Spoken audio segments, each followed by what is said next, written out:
navuze ngo impinduka ubundi ni responsibility y'abantu kuruta ko ari y'Imana. Ibindi by'impinduka principles z'impinduka sinzivuga, munyemere mvuga ku kwizera n'Imana nzane kwizera mbihuza n'impinduka.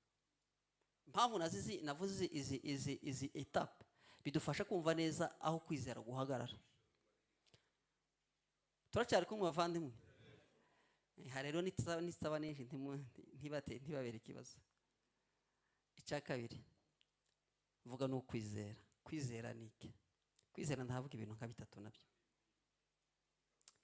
Definition yo kwizera twasomye hariya mu Baheburayo iravuga ngo kwizera ni ukumenya rwose ibyiringiro udashidikanya.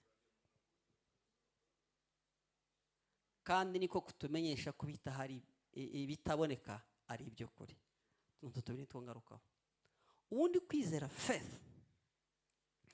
ntabwo ari icuka, ni capacity n'ubushobozi umuntu aba afite mu mutwe we, akamenya neza ko ibyo ashaka gukora bishoboka. Ni capacity n'ubushobozi buhindura ibidahinduka kuba bishoboka. Biravuga ngo nukumenya rwose, nukugira ubushobozi bwo kumenya avec assurance, kwaba sure yuko impinduka nshaka kuzana zishoboka. Salafwa. Kwizera nukugira ubushobozi mu mitekerereze, ukavuga ngo ibintu ngiye gukora bizashoboka.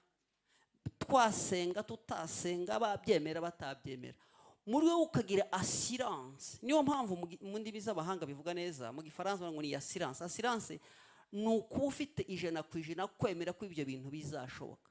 Kandi akavuga ngo ni ubushobozi bwo kugaragaza ibitagaragara nk'ibigaragara. Iyo ni dimension irenga science. Science igaragaza icyo twita ibintu bigaragara, ariko kwizera gudemontra ibitagaragara. Kandi kwizera ntabwo guhangana na science. Hari n'abantu baconfusing ibintu. Ubundi akambereka imitekerereze y'umuntu utari udafite ibiri hano, areba ibihari gusa n'amaso nibyo yemera. Urwego rwa science ruje muri experimentation rukagaragaza ko nibitarimo tubiboneka ariko biri mu rwego rwa science byashoboka, nicyo twita labo. Noneho kwizera ko kukarenga science, kukereka ko nibitari muri science byo bishoboka. Ntabwo kwizera guhagana na science, ahubwo kurenga science, kugera mu kirere science itageramo. Kuko science ntabwo ishobora kudemontra ibitagaragara, ariko kwizera kugaragaza ibitagaragara, la démonstration de ce qui n'est pas visible. Buriya iyo ufite kwizera warize science ubu uri muzamuka. Ubundi science ivuga ko kanseri kanseri abazwe bazivura, sida ntikira. Niyo science igarukira. Wazamuka mu kwizera ikakwereka ko bishoboka ko yakira. Suko wa muntu wahanganye nawe nuko level ya science ntishobora kuhagera. Buriya abana bari muri primaire baje bababwira ngo rimwe gukuramwo rimwe ni 0, gatatu gukuramwo rimwe ni 2, ariko ngo 2 gukuramwo 5 ntibabyemera, abamwe ntibishoboka. Yagera muri secondaire bakamubwira ko 2 gukuramo 5 ni 3, ibyo birashoboka. Impamvu aba yakuze. Ubundi kwizera ifite ibintu bitatu. Ijambo rya mbere ni capacity, n'ubushobozi bw'imitekerereze, kwemera ibyo abandi bantu batemera. Cya kabiri, kwizera ni level, n'urwego umuntu hagararamo kurenga imitekerereze isanzwe n'iya science, niyo level Imana ikoreramo. Niyo mpamvu yiriwe ngo udafite kwizera nta nezeza Imana. Ni ikirere cy'ibikorere y'Imana. Imana ndikorera muri science, ntikorera mu bantu, ikora muri level yo kwizera.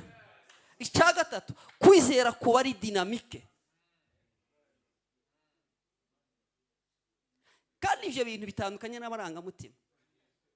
Abakristo turasenga twavuga ku ndimi ukumva irusengero rurengeza.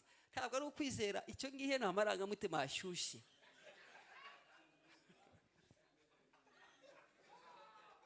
Kuko ni ukuvuga iki? Navuze ibintu bitatu kwizera. Kwizera ni ubushobozi mu mitekerereze. Ubu ufite umuyobozi yavuze ubundi icyo uzageraho cyose kiba determine no kwizera kwawe.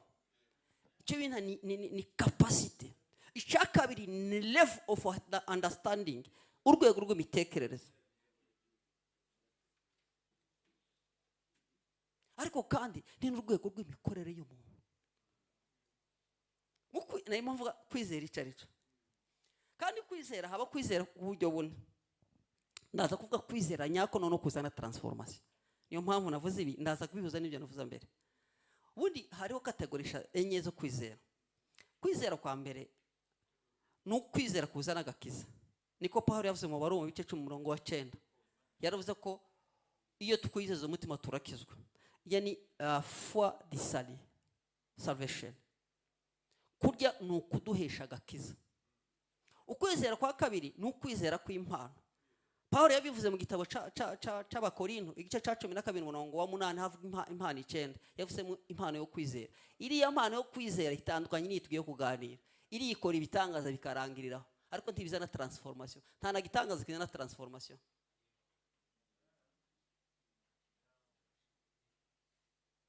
Ko no kwizera kwa kabiri, kandi kuri umuntu ndagushimirwa ni impano ahabwa. Cyane cyane uzihabwa bavuga butomo. Kwizera kwa gatatu ni ukwizera par experience. Ni ukuvuga ngo mu buzima busanzwe umenya ngo ibyo byose ubwo imvura itaguye izuba rirava. Ni ukuvuga ngo icyo gihe wizeye ibyo bintu, nako no kwizera. Ukavuga ngo ubwo ntwite nyuma y'amezi 9 nzabyara, par experience nyuma y'amezi 9 umudamu arabyara. Kuko no kwizera. Uko bakwita foi kwizera gusanzwe naturel. Kubera inararibonye ukakuvuga ngo uko ibintu bigenze gutya bizagenda gutya. Uko ndi gusaba uko se bakwita ngo n'ukwizera kw'abantu kutari kwa Bibiliya. Kwizera kwa kane ko tuganira ahangaha ni ukwizera gukuza umuntu, la foi de croissance, growth. Ni uko kwizera Bibiliya ivuga rero ni kukuzana impinduka. Ntabwo ari ukwizera gutuma dukizwa, ntabwo ari ukwizera ko kw'impano, ntabwo ari ukwizera natire. Ni ukwizera kuzana bita n'ukwizera gukuza, ariko kandi no kwizera kuzana impinduka. Niko Kalewo na Yeshuwa bari bafite cyane. Ukwizera rero kanihute navuga ibintu bitanu. Kwizera kuzana impinduka guteye gute? Characteristic of faith. Number 1, n'ukwizera dukura mu ijambo ry'Imana. Ubundi ukwizera kwese haraho kuva. Ukwizera gushobora kuzana impinduka mu buzima, izaba ari izi twavuga n'izindi tutavuze. Mu buryo bw'ijambo ry'Imana n'ukwizera wakuye muri Bible bigenda gute? Ubundi iyo usomye ijambo ry'Imana hari intambwe enye. Intambwe ya mbere ni ukurimenya rikaza nka knowledge. Intambwe ya kabiri ni ukurisobanukirwa igazamura understanding. Intambwe ya gatatu ni ukuryizera. Intambwe ya kane ni ukurikoreramo. Iyo wizeye ijambo ry'Imana icyo rikora rihindura understanding yawe, none ukagira imitekerereze ihwanye naryo, waje gukora ugakora nkaryo. Aha rero tugomba kumva neza. Ubundi kwizera nyako ni imitekerereze tugira twabonye mu ijambo ry'Imana igahindura imitekerereze yacu. Iyo twari ijambo ry'Imana tukarimenya d'abord, twarangiza tukarisobanukirwa, twarangiza tukaryizera, none iyo tumaze kuryizera tukarigenderamo, riduha imitekerereze iyo twita kwizera nyako. Ushobora gukora icyo ushaka cyose ubihagazemo bigashoboka. Kuko kwizera ugudutekereza ko ari ukwizera kutashingiye ku ijambo ry'Imana ntabwo ari ukwizera. Nicyo navugaga ni amarangamutima. Kandi kwizera murumve neza, ijambo ry'Imana iyo waryumvishe neza ntiribanza mu gice cy'umwuka, ribanza muri intellect thinking. Niyo mpamvu Pawulo yavuze ngo muhinduke rwose mugize imitekerereze mu Baroma igice cya 12:12. Mu Cyongereza ngo renew a mind, renouvellement de l'intelligence. Iyo twari ijambo ry'Imana neza ntabwo turyakirira mu marangamutima, turyakirira mu mitekerereze. ryarangiza rigahindura imitekerereze. Iyo mitekerereze niyo kwizera. Ubundi kwizera ntabwo gukora amarangamutima. Umuntu agizwe n'ibice bitatu.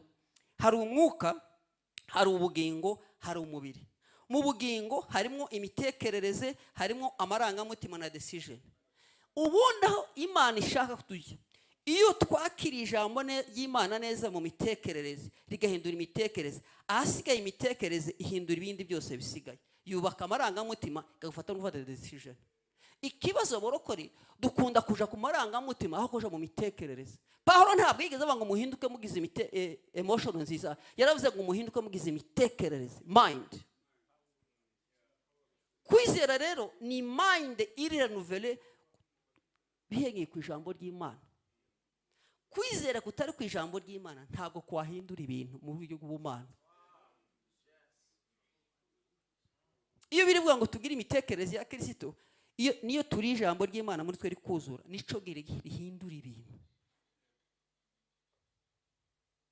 Sans la parole, sans la foi, nta jambo nta kwizera. Ikirema imitekerereze yo kwizera muri twebwe ni igihe twari ijambo ry'Imana ryamara kuzura muri twebwe, twaryizeye, tugira iyindi mitekerereze, ni nayo idetermina urwego rwaho uri. Icya kabiri, kwizera kuzana impinduka ni ukwizera kutareba ibihari, ahubwo kugendera ku byo kubona imbere. Niyo mpamvu Pawulo yavuze ngo ntabwo tugendera ku byo tubona, tugendera ku byo twizera. Kwizera kuzana impinduka ntabwo kurebera kuri situation, ahubwo kugira imbaraga zihindura situation. Iyo uje gufata decision, uje kureba impinduka kuri situation, ntabwo ugendera kuri ibyo. Kwizera kugira imbaraga zitareba ibyo ureba imbere yawe, ahubwo ni ubushobozi bwo kurenza amaso ibyo ubona ukareba ibyo ushaka. Kuko kwizera buri gihe ntabwo kureba situation, kureba ibyo ushaka, ntabwo kureba ibyo ureba imbere. Ushaka kwiyubaka mu bukungu ntabwo ureba ubukene ufite, ureba amafaranga wifuza. Buriya leta iziri turusha kwizera. Leta izikora budget ya miliyari ibihumbi kandi nta mafaranga bavuga ngo twebwe dore icyo dushaka gukora. Ntabwo abonga se dufite angahe. Aravuga ngo ibyo dushaka ni ibi, tuzashaka amafaranga tukore kuri biri. Ubundi kwizera ntabwo kureba ibihari, kureba ibyo ushaka. Ni nayo mpamvu Yesu yavuze ngo nimuje gusenga, tubwire ikibazo n'imisengere. Ni Pawulo wabivuze ngo ibyo mushaka bimenywa n'Imana. Ntabwo duhamagira gusenga ibintu byo dufite situation ndarwaye. Ubundi gusenga si ukuvuga ibibazo ufite, ni ukuvuga icyo ushaka.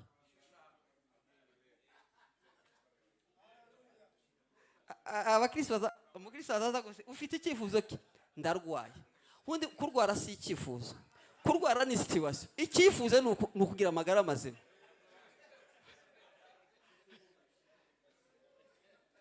Akatati ufite icyifuzo cyaje ni ubukene. Ubukene si icyifuzo, ni situation. Icyifuzo ni ubukire.